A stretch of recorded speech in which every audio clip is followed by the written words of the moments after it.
Welcome back to the fourth episode of The Mist by Stephen King. Hope you'll enjoy. Chapter 3: The Coming of the Mist. We worked our way back to the fruits and vegetables like salmon fighting their way upstream. I saw some familiar faces: Mike Hayden, one of our selectmen, Mrs. Rappler from the grammar school, Mrs. Turman, who sometimes had Billy when Steph and I went out, but mostly they were summer people, stocking up on no-cook food items and joshing each other about roughing it. The cold cuts had been picked over as thoroughly as the time book tray at a rummage sale. There has been nothing left but a few packages of bologna, some macaroni loaf, and one lonely Pally kielbasa sausage.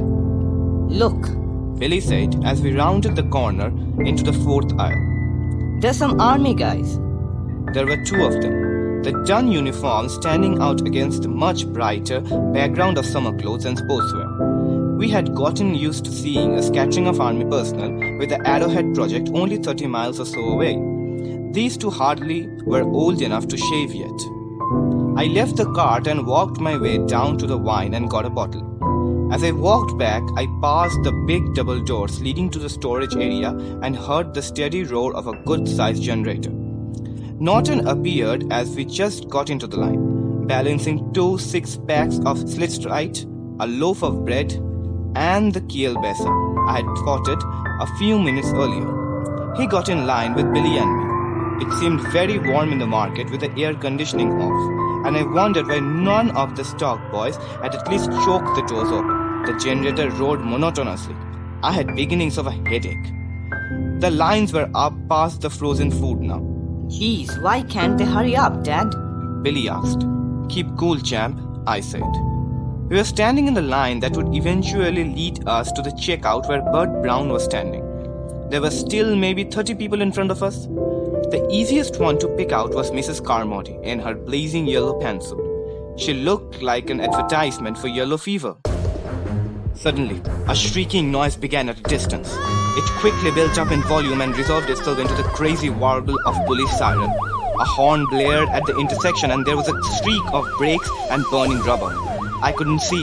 The angle was all wrong, but the siren reached its loudest and it approached the market and then began to fade as the police car went past. A few people broke out of the line to look, but not many. They had waited too long to chance their losing their places. Norton went. His stuff was tucked into my cart. After a few moments, he came back and got into line again. Local fuzz. Must be a fire on the Kansas road. I said. Those damn live lines from the storm.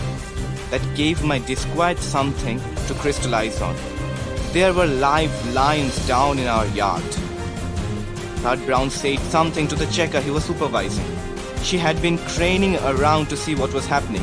She flushed and began to run her calculator again. I didn't want to be in this line. All of a sudden, I very badly didn't want to be in it. But it was moving again, and it seemed foolish to leave now. We had gotten down by the cartoons of cigarettes. Someone pushed through in the indoor, some teenager. I think it was a kid we almost hit coming in. The one on the Yamaha with no helmet. The fog, he yelled. You ought to see the fog. It's rolling right up Kansas Road. People looked around him. He was panting as if he had run a long distance. Nobody said anything. Well, you ought to see, he said, repeated, sounded defensive in this time. People eyed him and some of them shuffled, but no one wanted to lose his or her place in the line. A few people who hadn't reached the lines yet left their carts and strolled through the empty checkout lanes to see if they could see anything what he was talking about.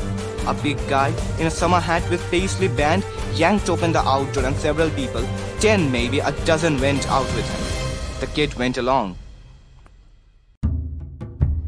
Don't let out all the air conditioning, one of the army kids cracked, and there were a few chuckles.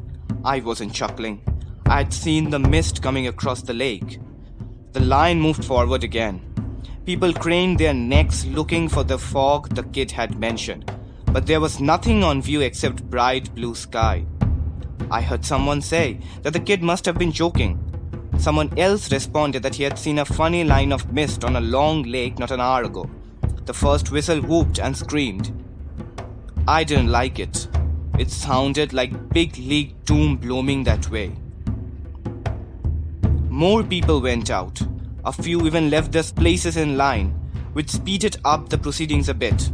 Then grizzled old John Lee Frovin, who works as a mechanic at the Texaco station, came ducking in and yelled, "Hey, anybody got a camera?" He looked around and then ducked back out again. That caused something of a rush. If it was worth taking a picture of, it was worth seeing. Suddenly, Mrs. Carmody cried in a rusty, old, powerful voice, "Don't go out there!" People turned round to look at her. The orderly shape of the lines had grown fuzzy as people left to get a look at the mist, or as they drew away from Mrs. Carmody. A pretty young woman in a cranberry-colored sweatshirt and dark green slacks was looking at Mrs. Carmody in a thoughtful, evaluating way. A few opportunists were taking advantage of whatever the situation was to move up a couple of places. The checker beside Blood Brown looked over her shoulder again, and Brown tapped her shoulder with a long finger. Bud and Oli Weeks both knew her, just looked impatient and irritated, but any summer people around her stepped smartly away, never minding their places in line. The bag ladies in the big cities seemed to have the same effect on people as if they were carriers of some contagious diseases. Who knows? Maybe they are. Things began to happen at an accelerating, confusing pace then. A man staggered into the market, shoving the inn door open. His nose was bleeding. Something in the fog! He screamed, and Billy shrank against me, whether because of the man's bloody nose or what he was saying, I don't know. Something in the fog! Something! He staggered back against a display of lawn food stacked by the window and sat down there. Something in the fog took John Lee, and I heard him screaming. They didn't bolt. If I told you that, I would be giving you an entirely wrong impression. It wasn't exactly a panic. They didn't run, or at least most of them didn't. But they went. Some of them just went to the big show window on the far side of the checkout lanes to look out. Others went out the indoor, some still carrying their intended purchases. Bud Brown, Harriet and officials began yelling, Hey, you haven't paid that for yet. Hey, come back over here." Someone laughed at him, a crazy yelling sound that made other people smile. Even as they smiled, they looked bewildered, confused and nervous. Then someone else laughed and Brown flushed. He grabbed a box of mushrooms away from a lady who was crowding past him. Mrs. Carmody trumpeted again not to go out there. The fire whistle whooped breathlessly. A strong old woman who had scared up a prowler in the house. And Billy burst into tears. Someone bumped past me roughing, jolting me off my feet, and I picked Billy up. I was getting scared too. The confusion was mounting. Someone else screamed. It hadn't been a panic before, not quite, but it was getting to one. People streamed out of both doors. There was crash of breaking glass and cocked fists suddenly across the floor. What the Christ is this? Norton exclaimed. That was when it started getting dark. But no, that was not exactly right. My thought at the time was not that it was getting dark, but that the lights in the market had gone out. I looked up at the fluorescence in a quick reflex action, and I wasn't alone. And at first, until I remembered the power failure, it seemed what was it. That was what had changed the quality of the light. Then I remembered that they had been out all the time. We had been in the market and things hadn't been dark before. Then I knew. Even before people at the window started to yell and point. The mist was coming. It came from the Kansas Road entrance to the parking lot, and even this close it looked no different than it had when we first noticed it on the far side of the lake. It was white and bright but non-reflecting. It was moving fast, and it had blotted out most of the sun.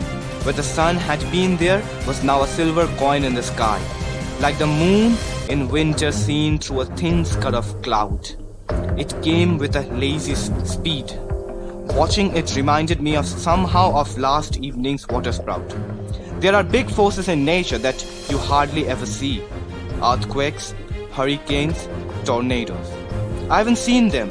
I have seen enough to guess that they all move with a lazy, hypnotizing speed. They hold you spellbound, the way Billy and Steffi had been in front of the picture window last night. It rolled impartially across the two-lane blacktop and erased it from view. For a moment, the second floor of the ramshackle apartment building next door jutted out from the whiteness, and then it went too. The Keep Right sign at the entrance and then exit points of the federal parking lot disappeared. The black letters on the sign seeming to float for a moment in limbo after the sign's dirty white background was gone. The cars in the parking lot began to disappear next. It came on, eating up the blue sky and the fresh black hot top with equal ease. Even 20 feet away I saw the line of demarcation, which was perfectly clear. It happened so quickly. The blue sky disappeared to a wide swipe and then to a stripe, then to a pencil line. Then it was gone. Blank white pressed against the glass of the wide show window. I could see as far as the litter barrel that stood maybe 4 feet away, but not much farther. I could see the front bumper of my Scout. But that was all. A woman screamed, very loud and long. Billy pressed himself more tightly against me. His body was trembling like a loose bundle of wires with high voltage running through them. A man yelled and bolted through one of the deserted lanes to the door. I think that was what finally started the stampede. People rushed pell-mell into the fog. They kept going, but some of them tossed their stuff aside. Some were laughing and excited, but they were a minority. They poured into the fog, and none of us ever saw them again.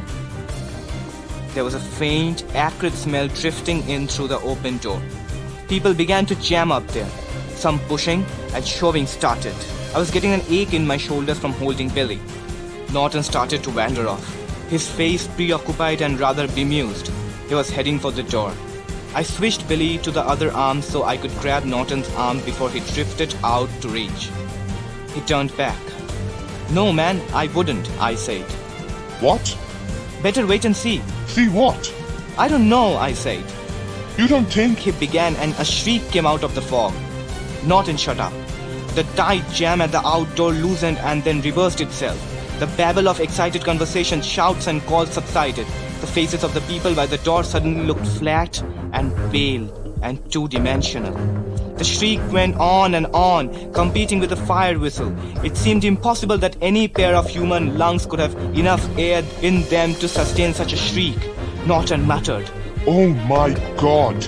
and ran his hands through the air. The shriek ended abruptly. It did not dwindle. It was cut off. For a moment, there was complete silence.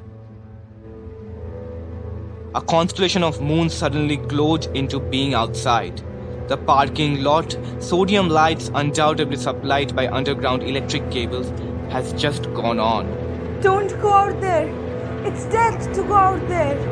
All at once, no one seemed disposed to argue or laugh. Another scream came from outside, this one muffled and rather distant sounding. Billy tensed against me again. David, what's going on? Oli Wicks asked. There were big beads of sweat in his round, smooth face. What is this? I'll be goddamned if I had any idea, I said. Oli looked badly scared. Let's get out of here, David. Norton said with no conviction at all. There was a thud, an awe-twisting thud that I felt mostly in my feet, as if the entire building had suddenly dropped 3 feet. Several people cried out in fear and surprise. There was a musical jingle of bottles leaning off their shelves and destroying themselves upon the tile floor.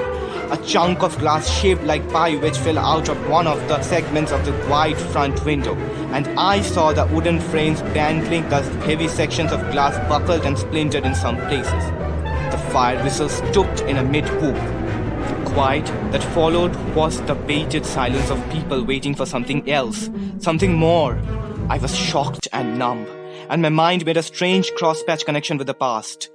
Back when Bridgeton was little more than Crossroads, my dad would take me in with him and stand talking at the counter while I looked through the glass at the penny candy and 2-cent chews. It was January thaw. No sound but the drip of meltwater falling from the galvanized tin gutters to the rain barrels on either side of the store. Me looking at the jawbreakers and buttons and pinwheels. The mystic yellow globules of light overhead showing up the monstrous projected shadows of last summer's battalion of dead files. A little boy named David Drayton looked at the candy and the Davy Crockett bubblegum card, and outside the pressing, billowing yellow fog of January thaw. The memory passed, but very slowly. You people! Norton bellowed. You people, listen to me! They looked around. Norton was holding both of his hands, the fingers played like a political candidate accepting accolades. It may be dangerous to go outside. Norton yelled. I can't stay here. I have my kids at home. It's death to go out there. Mrs. Carmody came back smartly. She was standing by the 25-pound sacks of fertilizer stacked below the window, and her face seemed to bulge somehow as if she were swelling. Please, Norton yelled. if we just wait for a few moments until it blows over and we can see. A babble of conflicting shouts greeted this. He's right, I said, shouting to be heard over the noise. Let's just try to keep cool. Somewhere a can that had been jostled to the very edge of its shelf by the thump earthquake, whatever it had been, fell off with a delayed clatter. Billy burst into tears. People shuffled their feet. The fat local man took a hesitant half-step forward, and his wife jerked him back with one tug. Her hand clapped over his wrist like a manacle. I can't stay here. I have my kids at home. The woman who had screamed earlier said. Won't anybody here see a lady home? No one replied. I hope you all rot in hell. She said. She didn't scream it. Her voice was death tired. She went to the outdoor and pulled it open, using both hands. I wanted to say something to her, called her back, but my mouth was dry. Ah, lady, listen. The teenage kid who had just shouted at Mrs. Carmody began. He held her arm. She looked down at his hand and he let her go, shamefaced. She slipped out, into the fog. We watched her go and no one said anything. We watched the fog overlay her and make her insubstantial. Not a human being anymore, but a pencil-ink sketch of a human being done on the world's whitest paper. And no one said anything. For a moment, it was like the letters of Keep Right sign that had seemed to float on nothingness. Her arms and legs and pallid blonde hair were all gone, and only the misty remnants of her red summer dress remained, seeming to dance in white limbo. Then her dress was gone, too, and no one said anything.